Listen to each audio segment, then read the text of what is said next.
நிவேதிதாவை அவன் கோபமாக பார்த்து கொண்டிருந்த சமயம் சஞ்சீவ் அந்த அறைக்குள் நுழைந்தார். அவர் அங்கு வந்தபோதே நடந்த அனைத்து தகவல்களையும் சேகரித்து இருந்தார். அவர் உள்ளே வந்ததுமே ஆதித்யா அந்த சாணக்கியின் தலையில் தன் காலை வைத்து மிதித்தவாறு நின்றிருந்தது தெரிந்தது. ஆனால் அவர் அதை பார்த்து ஆச்சரியப்படவில்லை. ஆதித்யாவின் குணம் அவருக்கு நன்றாக தெரியும் என்பதால் அவனின் செயல்களைக் கண்டு வியக்காமல் அமைதியாக அவனை நோக்கி நடந்து வந்தார். அவனிடம் இருந்து 2 அடி இடைவெளி விட்டு நின்று கொண்டவர் தான் சேகரித்து வந்த செய்திகளை அவனிடம் சொல்லத் தொடங்கியிருந்தான். இவன் பேரு சாணக்கியன், ரியல் எஸ்டேட் பிசினஸ் பண்றான் என்று கூறியவர் விழிகள் எத்தேச்சையாக ஆதித்யாவின் கோட்டை அணிந்து பயத்தில் நடுங்கிக் கொண்டிருந்த நிவேதிதா மேல் விழ, மிஸ் நிவேதிதா இந்த நபர்கிட்ட இருந்து தப்பிக்க எவ்வளவோ முயற்சி செஞ்சிருக்காங்க. ஆனா இவன் அவங்கள போக விடாம தடுத்து அவங்கள கட்டாயப்படுத்தி இருக்கான். இவன் அவங்கள தாக்கியும் இருக்கான். சொல்ல போனா மிஸ் நிவேதிதா இங்க வரவே விரும்பல. இந்த இடத்த பத்தி எதுவும் தெரியாம இங்க வந்துட்டாங்க என்று கூறினார். அந்த அறையில் இருந்த பெண்களிடம் விசாரிக்கும் விதத்தில் விசாரணை செய்து அவர்கள் வாயாலேயே அனைத்து உண்மைகளையும் இந்த குறுகிய நேரத்திலேயே சேகரித்திருந்தார் அவர். அங்கே தரையில் படுத்திருந்த சாணக்கியன் இனி தன் பாடு திண்டாட்டம்தான் என்று தோன்றியது. இனி அவன் உயிருக்கும் உத்தரவாதம் இல்லை என்று நினைத்தான். ஆனால் ஆதித்யாவோ சஞ்சீவின் வார்த்தைகளை கேட்ட பிறகும் கூட அவனுள் எந்த மாற்றமும் நிகழ்ந்ததாக காட்டிக்கொள்ளாமல் இருந்தான். என்ன இருந்தாலும் இவ இந்த முட்டாள் இப்படிப்பட்ட ஆடைகள் அணிந்து கொண்டு இங்க வந்தது தப்பு. இவ கைய தொட்டது அதை விட பெரிய தப்பு. இது ரெண்டையும் என்னால மன்னிக்கவே முடியாது என்று மனதுக்குள் எண்ணிக்கொண்டான் அவன். இவனை நம்ம முறையில விசாரணைக்கு உட்படுத்துங்க. எக்காரணம் கொண்டும் இவனை விட்டுறாதீங்க என்று சஞ்சீவிடம் கூறியவுடன் ஆதித்யா சாணக்கியனின் முகத்தை ஒருமுறை கூட பார்க்காமல் அங்கிருந்து நகர்ந்து நிவேதிதா இருந்த இடத்தை அடைந்தான். சாணக்கியனும் எதுவும் பேச துணியவில்லை. அவன் இவ்வாறு அமைதியாக இருப்பதே அவன் உயிரை காப்பாற்றிக் கொள்ள ஒரே வழி என்றும் ஏதேனும் பேசி ஆதித்யா கோபத்தில் தன்னை கொன்றுவிடவும் நேரலாம் என்று பயமாக இருந்தது அவனுக்கு. நிவேதிதாவை நோக்கி நகர்ந்த ஆதித்யா அவளை கோபமாக பார்த்தான்.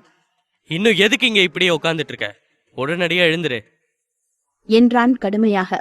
அவளும் அவன் வார்த்தையை கேட்ட மறுநொடியே வேகமாக எழ நினைத்தாள். ஆனால் அவள் கால்கள் தரையில் பட்டபோது அவள் எங்கேயோ மிதப்பது போல் இருந்தது. அவள் உடலின் வலிமை முழுவதையும் அவள் இழந்திருந்தாள். எழுந்து நிற்கக்கூட அவள் உடலில் தெம்பு இல்லாமல் போனது. அவளின் அந்த பலவீனமான நிலை அவள் கண்களில் கண்ணீரையும் வரவழைத்திருந்தது. அவளின் கண்ணீரை பார்த்தவன் பற்களை கடித்துக் கொண்டான்.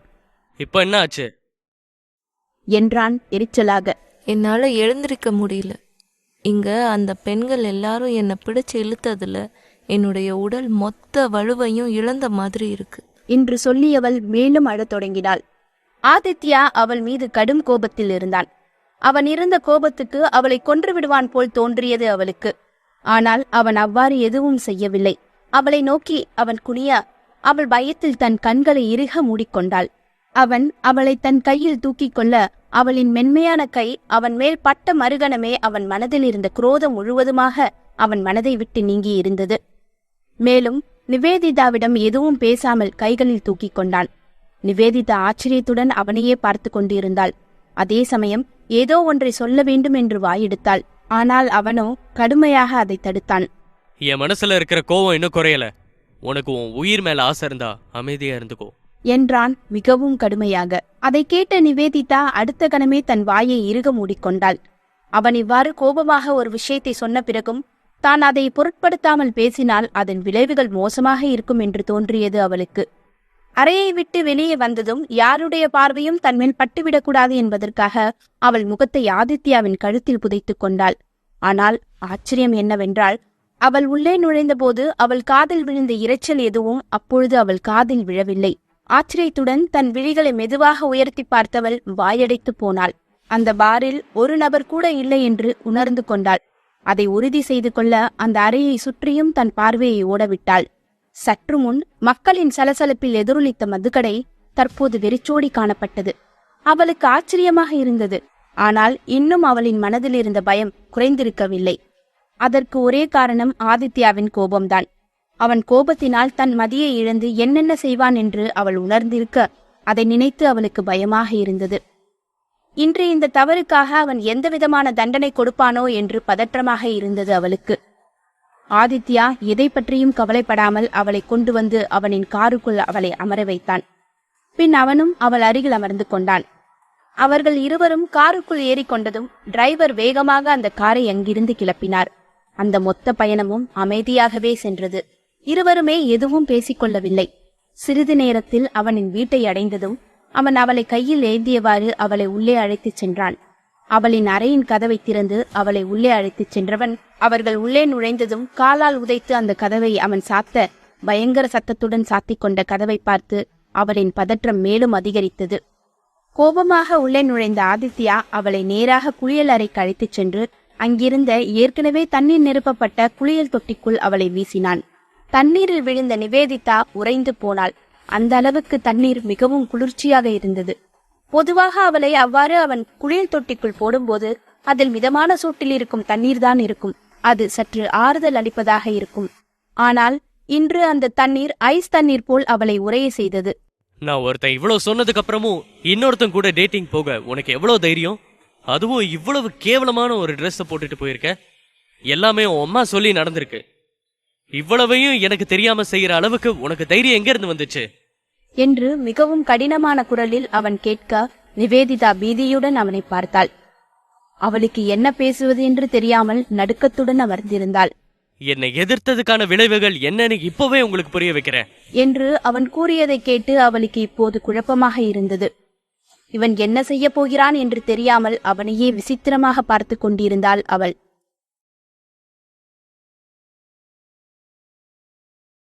உன்னுடைய குடும்பம் தான் இப்படி எல்லாம் செஞ்சிருக்கு.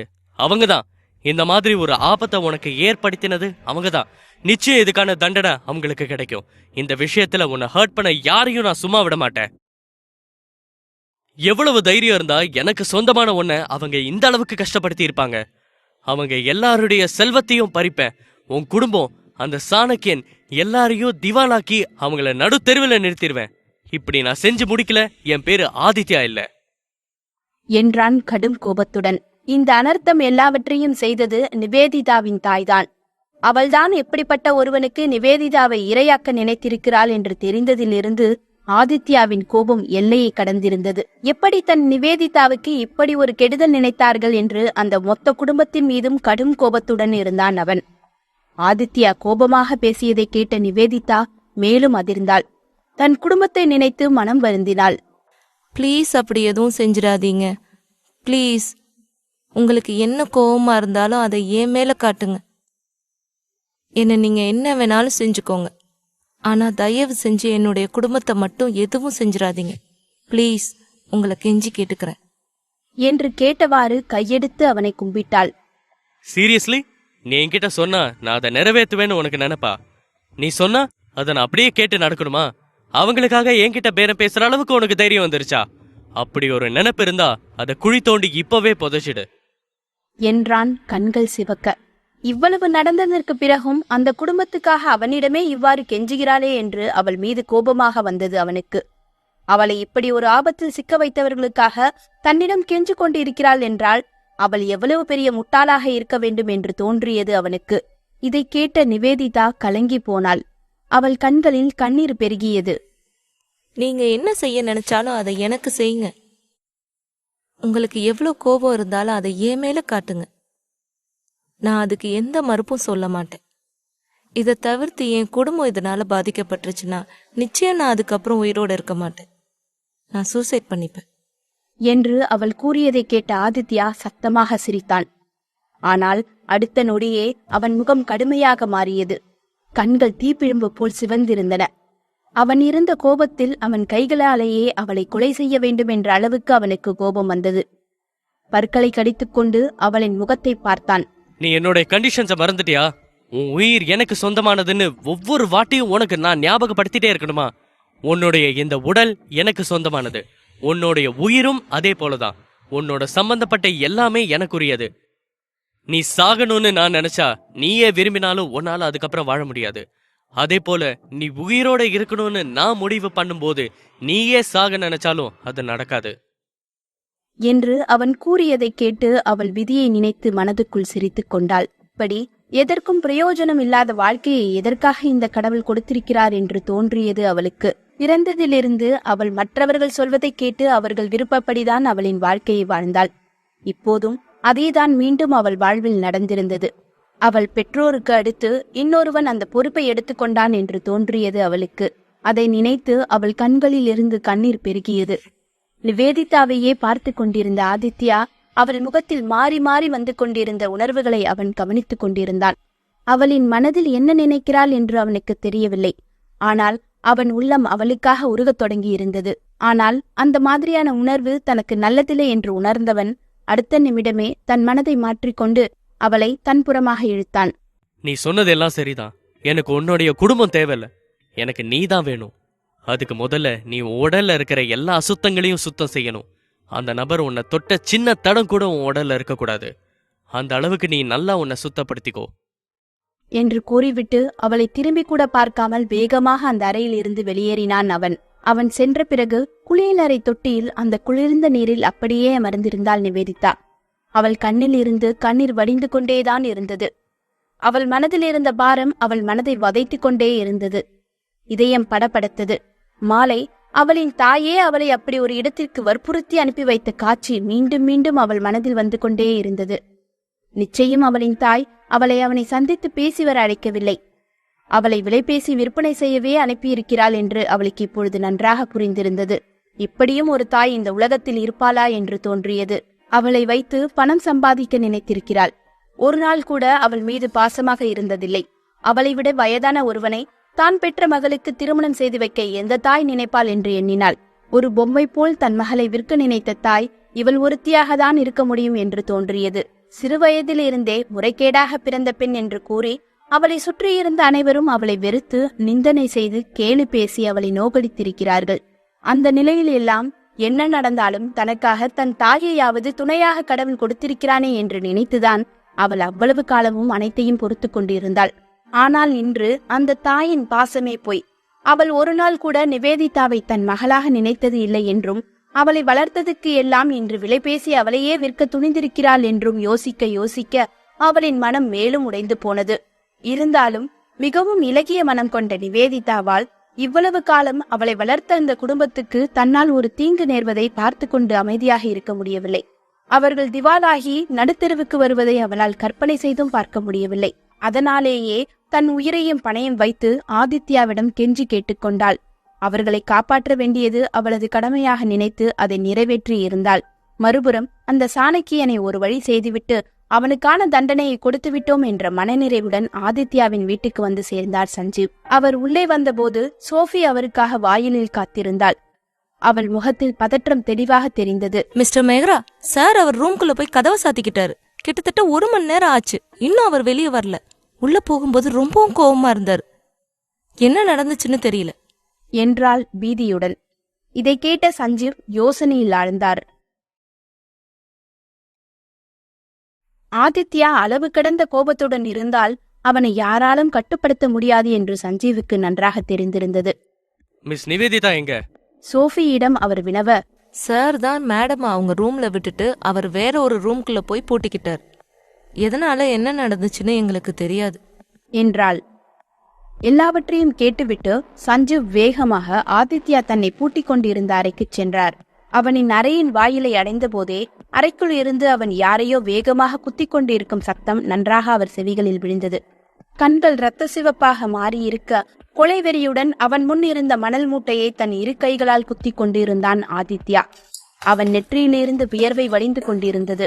ஆனால் அவனின் ஆத்திரம் அடங்கியதாக தெரியவில்லை.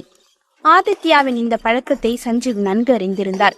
கோபமாக இருக்கும்போது அவர்கள் மீது தன் கோபத்தை வெளிப்படையாக காட்ட முடியாமல் போகும் தருணத்தில் இவ்வாறுதான் அவன் பஞ்ச் பேக்கின் உதவியோடு தன் கோபத்தை தீர்த்துக் கொள்வான். அதை உணர்ந்தவர் வேகமாக அந்த அறை கதவை திறந்தார். கதவு உள்புறமாக பூட்டப்படாததால் எளிதாக திறந்து கொண்டது. உள்ளே நுழைந்து ஆதித்யா கோபமாக பஞ்ச் பேக்கை பஞ்ச் செய்து கொண்டிருப்பதை பார்த்தார். அவனின் நிலையை வைத்தே அவனின் கோபம் இன்னும் தணியவில்லை என்று புரிந்து கொண்டார்.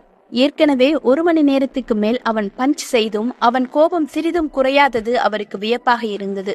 யார் மேல் அவனுக்கு இந்த அளவுக்கு கோபம் என்றும் அவருக்கு எதுவும் புரியவில்லை. அவனின் கடுமையான செயலால் அவனின் கண்களோடு சேர்த்து கைகளும் சிவந்து போயிருந்தன. அப்போதும் அவன் வேகத்தை குறைப்பதாகவோ அதை நிறுத்துவதாகவும் அவருக்கு தெரியவில்லை.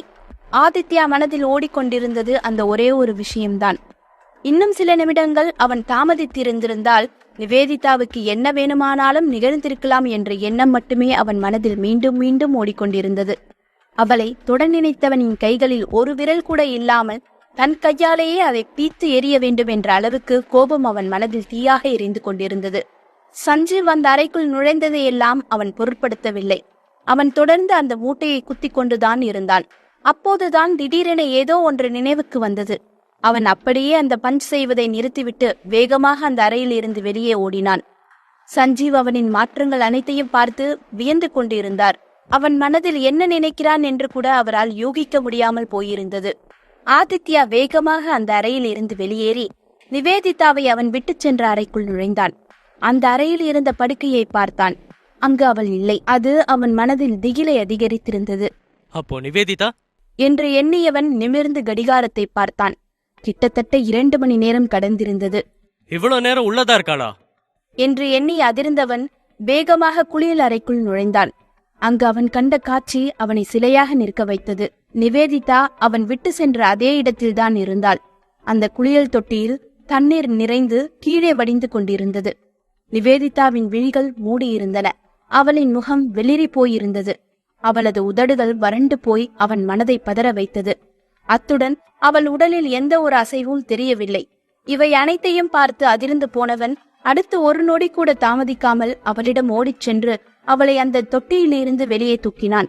அவளை தன் கைகளில் ஏந்திக் கொண்டு, நிவேதிதா நிவேதிதா எழுந்திரு, கண்ணத்தர நிவேதிதா என்று கூறியவாறு அவள் கன்னத்தை தட்டினான். அவளை அப்படி ஒரு நிலையில் பார்த்து அவன் மனம் கனத்து போயிருந்தது. அவனின் குரலில் ஒரு நடுக்கம். அவன் வாழ்வில் ஒரு முறை கூட யாருக்காகவும் இந்த அளவுக்கு அவன் கவலைப்பட்டது கிடையாது. அவளிடம் எந்த அசைவும் தெரியவில்லை. அவனின் பதற்றம் அதிகரித்தது. வேகமாக அங்கிருந்த ஒரு துவாலையை எடுத்து அவள் மேல் போர்த்தினான். அவன் அவ்வாறு போர்த்திய போது அவளின் விழிகளில் சிறு அசைவு தெரிந்தது.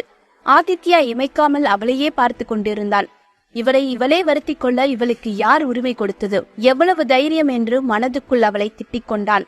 ஆதித்யா குளியல் அறையை விட்டு வெளியேறிய பிறகு அவள் பல சிந்தனைகளோடு மெதுவாக தன்னைத்தானே சுத்தம் செய்து கொண்டிருந்தாள். அப்போதுதான் ஆதித்யா அவள் சுத்தமாக குளித்திருக்க வேண்டும் என்று கூறியது அவளின் நினைவுக்கு வந்தது. எனவே அவள் அதை நிறைவேற்ற எண்ணி நன்றாக குளிக்கத் தொடங்கினாள். ஆனால் நேரம் செல்ல செல்ல அந்த தண்ணீரின் குளிர்ச்சியை அவளின் தேகம் தாங்கிக் கொள்ள முடியாமல் போனது. அவள் உடல் ஏற்கனவே பலவீனமாக இருந்ததால் அவள் வெகு விரைவாகவே அந்த குளிரால் ஆட்கொள்ளப்பட்டாள். குளிரில் நடுங்கியவள் அப்படியே உறைந்து போய் தன் சுய நினைவையும் இழந்திருந்தாள். இப்போது ஆதித்யா அவளை துணியால் சுற்றி அவளிடம் பேசவும் தான் அவளுக்கு மெதுவாக சுய நினைவு திரும்பியது. அவள் லேசாக கண்களை திறக்க ஆதித்யாவின் முகம் மங்களாக அவளுக்கு தெரிந்தது. நீ அப்போ சொல்லிட்டு போனதை நான் செஞ்சுட்டேன் என்று தட்டு தடுமாறி அவள் சொல்லி முடித்தவுடன் மீண்டும் மூர்ச்சையடைந்தாள். அவள் மீண்டும் சுய நினைவை இழந்ததை பார்த்த ஆதித்யா மீண்டும் ஒருமுறை அவள் கன்னத்தை தட்டி அவளின் சுய நினைவை மீண்டும் கொண்டு வர முயற்சி செய்தான். ஆனால் இந்த முறை அந்த முயற்சி பயனளிக்கவில்லை. அவன் எவ்வளவு முயன்றும் அவளிடம் சிறு அசைவு கூட தெரியவில்லை. சிறிது நேரத்தில் அந்த அறையில் மருத்துவர் குழு நிறைந்திருந்தது. அதிலிருந்த அனைவரும் ஒரு அடி தள்ளி தலையை குனிந்தபடி நின்றிருந்தார்கள். ஒவ்வொரு முறை ஆதித்யாவின் அறைக்குள் நுழையும் போதும் இப்படிதான் நடந்தது. இன்றும் அதேதான் நடந்திருந்தது. இன்றும் ஆதித்யா அந்த மருத்துவர்களை நிவேதிதாவின் அருகில் வர அனுமதிக்காததால் அவர்கள் அனைவரும் அவனுக்கு பயந்து அமைதியாக நின்றனர். நிவேதிதாவை மடியில் வைத்துக்கொண்டு படுக்கையில் அமர்ந்திருந்த ஆதித்யா அவளை பல போர்வைகளால் மூடியிருந்தான். அந்த அறையை மேலும் சூடாக்கும் வகையில் சில விளக்குகளும் அத்துடன் ரூம் ஹீட்டரும் அருகில் வைக்கப்பட்டிருந்தன. குழப்பத்துடன் தன்னை பார்த்து கொண்டிருந்த மருத்துவர்களை கோபமாக முறைத்தான் ஆதித்யா. என்ன பண்றீங்க? என்ன எதுக்கு பாத்துட்டு இருக்கீங்க? ட்ரீட் பண்ணுங்க, அவளுக்கு எதுவும் ஆகக்கூடாது என்றான் கடுமையான குரலில். அவள் மணிக்கட்டை பிடித்து அவளை மருத்துவர்கள் பரிசோதனை செய்தனர். அவளை அவர்கள் தொட்டபோது ஆதித்யாவின் விழிகளில் கடும் கோபம் தெரிந்தது. பற்களை கடித்து அந்த கோபத்தை கட்டுப்படுத்தி கொண்டு அமர்ந்திருந்தான். மருத்துவர்களும் மிகவும் ஜாக்கிரதையாக அவளை பரிசோதனை செய்து கொண்டிருந்தார்கள். சிறிது நேரத்தில் பரிசோதனை முடிந்தது. சார், அவங்க ரொம்ப வீக்கா இருக்காங்க. அதோட சேர்ந்து சளி காய்ச்சலும் இருக்கு. நாங்க எழுதியிருக்கிற மருந்துகளை எடுத்துக்கிட்டு ஒரு வாரம் ரெஸ்ட் எடுத்தாங்கன்னா போதும், அவங்க பரிபூர்ணமா குணமாயிடுவாங்க என்றார் அந்த மருத்துவர் பணிவாக. அவர்கள் பணி முடிந்ததால் அவர்கள் அனைவரும் அங்கிருந்து வெளியேறி இருந்தனர். அவளுக்கு வெறும் காய்ச்சல் என்று சொன்னாலும் கூட அவளின் வெளிரிய முகத்தை பார்த்து வேதனையாக இருந்தது அவனுக்கு. அவள் முகத்தை பார்த்தவாறே அவள் அருகில் அமர்ந்திருந்தான்.